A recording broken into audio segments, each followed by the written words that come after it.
Dear students and parents, I hope that you all are staying healthy and well.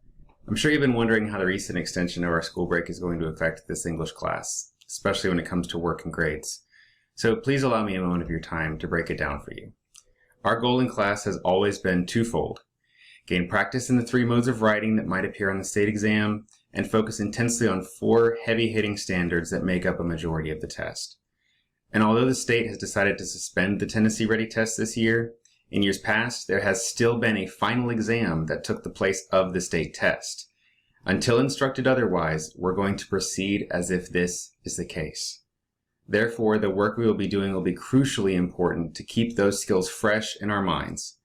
As always, I promise never to give busy work. Please trust me that the few assignments I do give are important enough to your success for me to give them. These assignments, as always, will build in a way that will help you understand and access the final.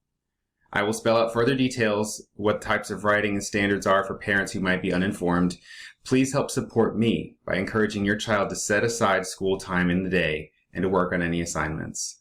Updates will be coming through Google Classroom, and as always, feel free to email me with any questions or concerns. Be well, Mr. Tully.